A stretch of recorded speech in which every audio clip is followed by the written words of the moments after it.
Alright everyone, welcome back. It's been a few months I think since I've posted a video.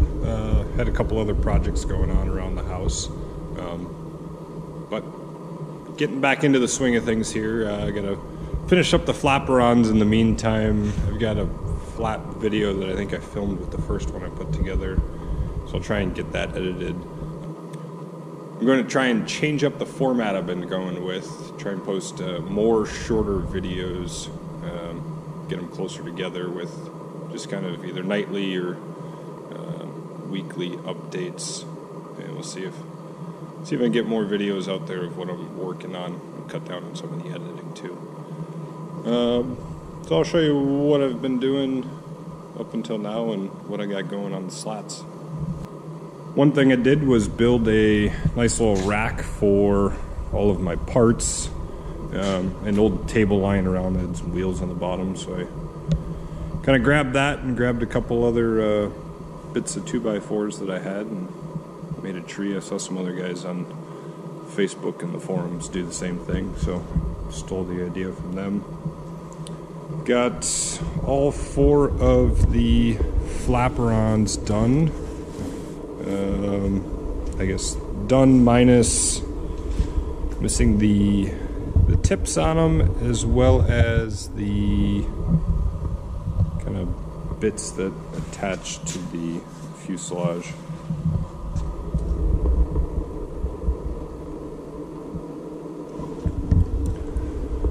So I got the skins here ready for the slats. Started working on that.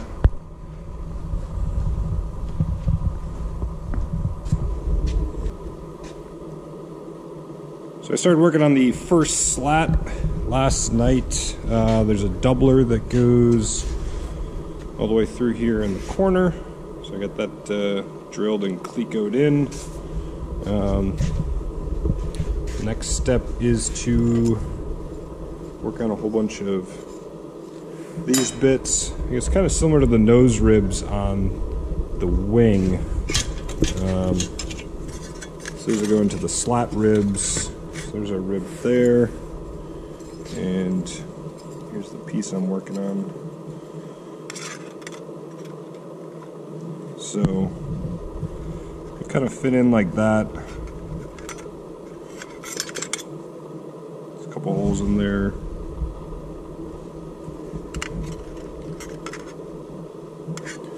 So there are, I think, 8 ribs, 4 on each side.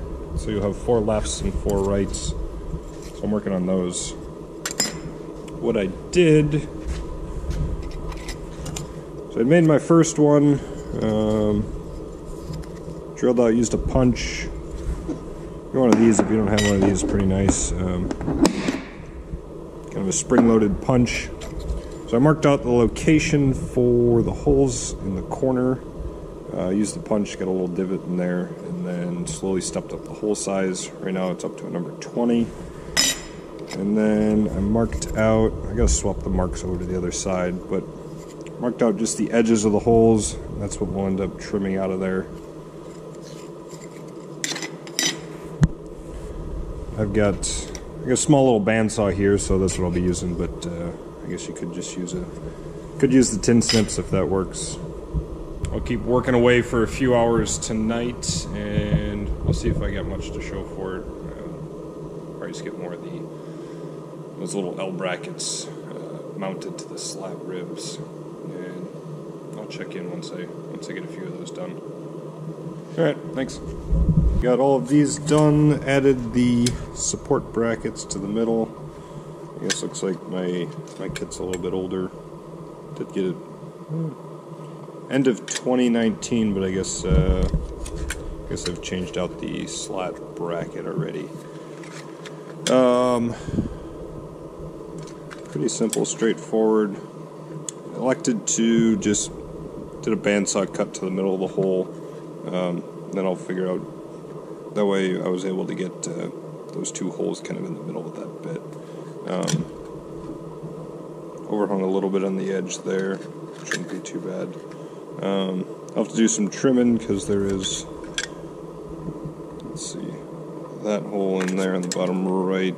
It's going to pop through somewhere in there. So you have to make sure I get proper edge distance, or I will just trim it so the back end of the rivet won't hit that. We'll see how it goes, but not terrible on alignment. It's kind of hard to get a nice curve with only 2 bends. So we'll see how it goes.